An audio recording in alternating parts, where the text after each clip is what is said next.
In 2015, countries from around the world, including Canada, signed the Paris Agreement. The aim was to limit global temperatures from rising more than 1.5 degrees Celsius. Currently, the world is not on track to meet that goal. With COP26 starting Sunday in Glasgow, we're checking in with young climate activists in Canada about what they want to see happen.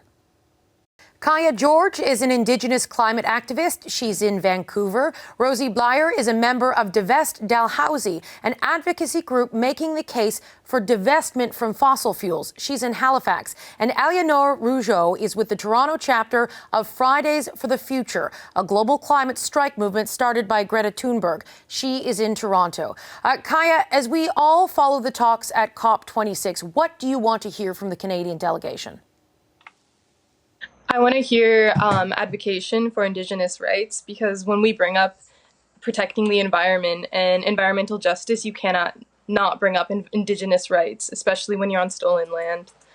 So that's something I hope to hear repeated. And it's not only the morally correct thing to do, but it's also strategically one of the best solutions in protecting the environment, because Indigenous peoples make up 5% of the world's population but hold 80% of the world's biodiversity. So I hope to hear a lot of Indigenous people included at the tables during the talks. Alienor, this will be the first summit with Canada's new Environment Minister, Minister of Environment and Climate Change. Given his past role as a prominent activist in Canada, what do you want to hear from Stephen Guilbeault? Well, what I want to hear is real leadership from Canada on climate and on climate justice. I think Kayah was right to point out right away Indigenous sovereignty, which is something that Canada is not doing well right now. I think we need to hear a phase out of fossil fuels, a commitment to that. So perhaps stopping the expansion of fossil fuels in 2021, no new projects, and then a gradual phase out over the next 2 decades of the industry, making sure that all workers and all communities are supported into a decarbonized version of the Canadian economy.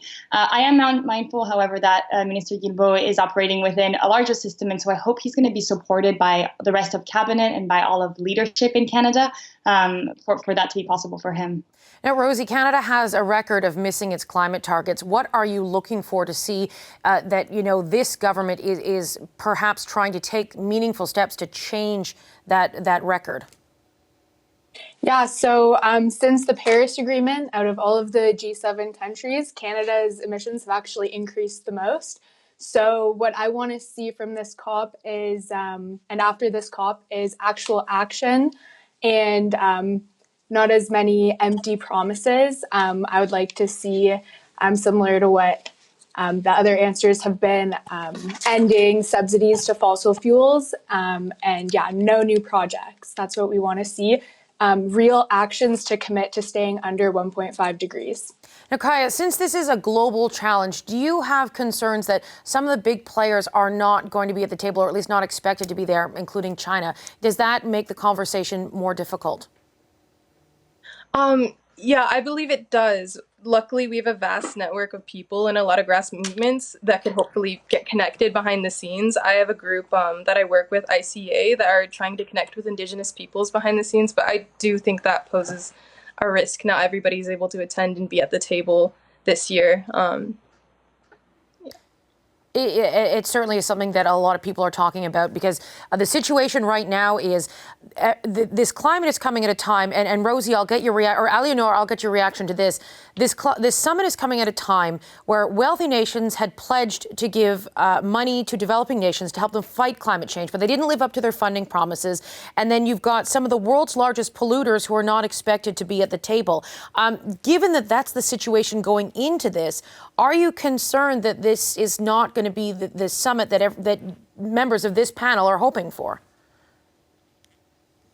Look, I'll add to the list of complications that you just said. Another one is that a lot of the countries that are going to be most impacted, and so that usually bring the voice of truth and the reason behind climate action, are not going to be able to attend with big delegations because of the inequity in vaccine distribution. So an added complication. I do have fears that this COP could be another large summit with conversations, good speeches, good pictures, and then nothing after. However, I think that the grassroots movement that all of us here are part of are actually going to make sure that doesn't happen. We have a moment that we can really spotlight what's needed. It's a chance for us to make our demands clear. It's also a chance for us to build solidarity across movements despite what governments do. So I'm not putting all my hopes on what happens in Glasgow. A lot of it can actually happen back home here in Canada. Rosie, I want to ask you the global backdrop here. The Biden administration is taking a much different approach to climate change than the previous Trump administration. It's taking on new actions. How does having the U.S. return to a role with a prominent voice in the fight against climate change, how does that change the conversation here? Especially with them being our neighbors, Canada definitely takes a lot of cues from the United States. So it's great to have a leader again that actually believes in climate change. So that's always promising. That's a great start. It's not enough just to ride off of that. We want to see more actions from the United States, from Canada, from all, especially the global north. We want to see more commitments further than just not being absolutely, completely hostile to climate action. The question that I'd like to ask all three of you for reaction, all three of you are deeply involved in this issue and are clearly incredibly passionate about it. We have a new Minister of Environment and Climate Change, and as I mentioned previously, he was an activist. He scaled the CN Tower. We saw him jump on the roof of the former Premier of Alberta's home to install solar panels there. As young adults who are so invested in this issue and in these challenges, what do you make that there is someone who is a former activist who is now in this role? Kayah, I'll start with you.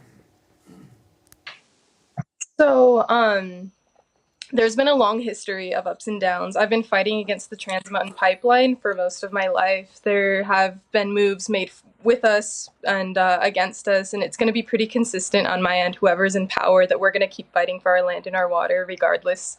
It is great that there's more activists in the government and there's more voices for the people, but it's going to be a consistent fight until we reach a place where Indigenous peoples were able to have control and steward our own lands. It's going to be consistent. So that's my take on that. Alienor, how about you? Echoing what Kayah just said, there is a bigger system here that Minister Guilbeault alone can't just fully uproot. So that's still going to be a constraint. I do take it as a good thing to have someone that is an activist, but more importantly, that really understands the climate crisis and environmental issues. Many times when I've spoken with governments before, or to governments, I felt like they didn't understand. And maybe for the first time, we have someone that understands the science. And that, to me, is a good sign, a sign in the right direction. But again, I know that it's going to take a lot more work. And so I think for us, maybe the work starts again with the new minister, but doesn't end here. And Rosie, I'll put the same question to you for our last question here. Absolutely. It's definitely a step in the right direction. I don't exactly subscribe to the narrative that you must be part of the system to change things. This is a panel of young people who are not politicians, and a lot of change doesn't start in boardrooms or in the House of Commons or in the ivory tower. So as much as it is great to have more people like that on the inside, potential allies to our cause, it's still, we must commit to the work outside of those systems to pressure them to make the right decisions. All right, we're going to leave the conversation there for now. We'll check in with all three of you again in the future. I want to thank you, Kayah, Rosie, and Alienor. Thank you very much. Thanks so much.